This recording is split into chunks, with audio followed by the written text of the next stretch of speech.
ईद के चांद के लिए 2 आदमियों की गवाही जरूरी है। ईद के चांद के लिए उसूल है। अब रमजान के लिए 1 आदमी की गवाही काफी है, लेकिन ईद के चांद के लिए 2 की गवाही चाहिए। क्यों चाहिए? अल्लाह के नबी से पूछो, हर चीज का जवाब हमारे पास नहीं है, बस नबी ने कह दिया हमें मानना पड़ेगा।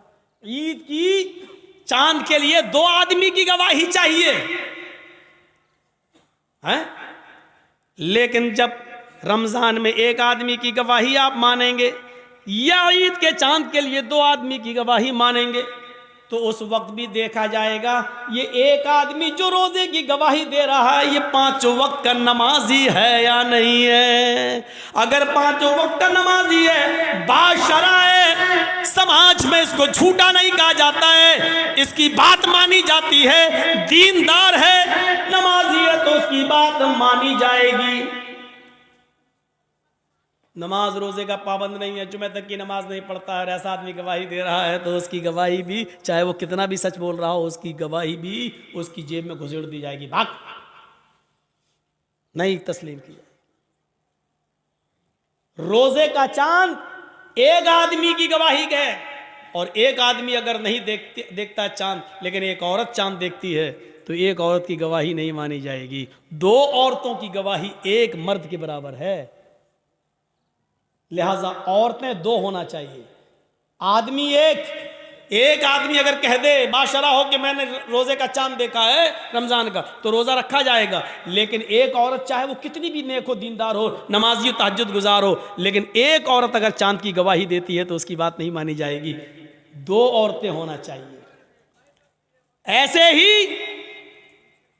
ईद का चांद 2 मर्दों की गवाही चाहिए, लेकिन 2 मर्दों ने नहीं देखा है, 1 मर्द ने देखा है और 1 औरत ने, तो नहीं मानी जाएगी। 1 मर्द ने देखा है तो 2 औरतें होनी चाहिए, या 4 औरतें होनी चाहिए, वो भी बाशरा। अब हम अपने जहन में इस बात को रखें कि जब यहां बेनमाजियों की गवाही नहीं मानी जा रही है, सोचिए तो और मामलात के अंदर बेनमाजी की हैसियत क्या होगी। आइए एक और चीज की तरफ हम तुम्हें लेके चलते हैं। या अय्युहल्लज़ीना आमनुस्तईनु बिस्सब्रि वस्सलाह, ये बड़ी प्यारी चीज हम आपको बताने के लिए चल रहे हैं मेरे भाइयों। या अय्युहल्लज़ीना आमनुस्तईनु बिस्सब्रि वस्सलाह, आई ईमानो वालो तुम सब्र और नमाज के जरिए अल्लाह से मदद मांगो। बड़ी प्यारी आयत है। छोटा सा बच्चा है, अभी वो अपनी मां का दूध पीता है, 8-9 महीने का, 10 महीने का, 1 साल का है, चलता है फिरता है, पूरी ताकत नहीं है, हल्के हल्के पैरों से चलता भी है, गिरता भी है। कभी कभी उसके सामने अनजान आदमी आ जाए तो डरता भी है, उसके सामने कोई कीड़ा मकोड़ा टहलने लगे तो वो डरता भी है। आपने देखा होगा, मां ने अपने बच्चे को छोड़ा, चलना सिखा रही है, थोड़ा चलता है गिरता है, थोड़ा चलता है गिरता है। मां थोड़ी दूर हट के देखती है, देखे कितनी दूर जाता है बच्चा। बच्चा थोड़ी दूर गया, वहां कोई जानवर देखा, कोई कीड़ा मकोड़ा देखा, वो उधर से पलटा, भागता है अपने मां के पास। मां जल्दी से अपने दोनों बाहें फैला देती है, और बच्चा जब डरता है तो वो अपनी मां की गोद में आ जाता है। जैसे ही बच्चा अपनी मां की गोद में आता है, वो अपने आप को बिल्कुल महफूज कर लेता है, समझ लेता है। अब वो समझता है कि मैं सबसे बड़े खतरे से टल चुका हूं, अब सबसे बड़ी मुसीबत, भाई बच्चे के लिए तो वही सबसे बड़ी मुसीबत है जिससे वो डर रहा है। बच्चा अपनी मां की गोद में आया, और जैसे ही वो अपने मां की गोद में आता है, वो समझता है कि अब मुझे कोई खतरा नहीं है, क्योंकि मैं एक सुरक्षित गोद में आ गया हूं, एक महफूज गोद में के अंदर आ गया हूं। अब मुझे दुनिया व माफिया का कोई खतरा नहीं है।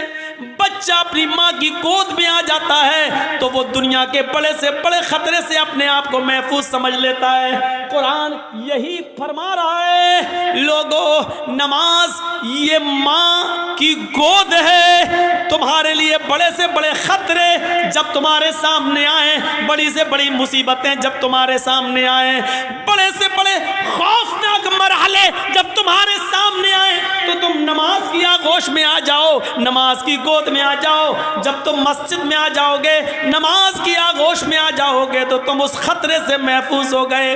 नमाज अपने नमाजी को अपनी गोद में ऐसे ले लेती है जैसे माँ अपनी गोद में अपने बच्चे को ले लेती है। जैसे बच्चा माँ की गोद में आकर अपने आप को महफूज समझ लेता है, ऐसे ही नमाजी नमाज के अंदर अपने आप को महफूज समझ लेता है। एक सहाबी हैं, जंग हो रही है, नमाज का वक्त हो जाता है। नमाज के वक्त ही में अबू दाऊद शरीफ की रिवायत है, एक तीर आता है और तीर आते ही उनकी पीठ में लगता है। और सोचो, तीर किसी की पीठ में लग जाए और नमाज के अंदर लग जाए। लगी, हाथ बंधे हुए हैं, तीर पीछे लगता है, खून बहने लगता है और टपकने लगता है। लेकिन इन्होंने कुरान पढ़ना बंद नहीं किया, पूरी नमाज पढ़ ली। जब सलाम फेरा, अस्सलामु अलैकुम वरहमतुल्लाह, अस्सलामु अलैकुम वरहमतुल्लाह, लोग उनके पास आए, साहब ये क्या किया तुमने? इतना खतरनाक तीर आधे से ज्यादा तुम्हारी पीठ में घुस गया, खून से पूरी चटाई भीग गई, तुम्हारा कपड़े लहूलुहान हो गए और तुम नमाज में मसरूफ हो। उस सहाबी ने जवाब दिया, जब मैं नमाज पढ़ रहा था, अल्लाह की कसम मेरी पीठ में कब तीर लगा मुझे पता ही नहीं चला, इसलिए कि मैं सूरह कहफ की तिलावत कर रहा था और सूरह कहफ की तिलावत करते हुए मुझे इतना मजा आ रहा था, इतना इंजॉय मिल रहा था। सूरह कहफ की तिलावत ने मुझे तीर की तकलीफ भुला दिया, मुझे पता ही नहीं चल रहा है कि मुझे तीर लगा है। ये तो तुम अभी बतला रहे हो कि मुझे तीर लगा है, अब देख रहा हूं कि ये खून है, मुझे तो एहसास ही नहीं हुआ। गौर कीजिए, कितना बड़ा खतरा था तीर का लगना और उनको पता ही नहीं, क्योंकि वो नमाज की गोद में थे, नमाज की आगोश में थे। सोचो मेरे प्यारे साथियों, आज हमारी भी नमाजें हैं, हम पढ़ते हैं और एक छोटा सा मच्छर काट ले तो हम जल्दी से गाल मसलने लगते हैं, मच्छर मारने लगते हैं, इसलिए कि हमें कुरान की तिलावत में मजा ही नहीं आता है।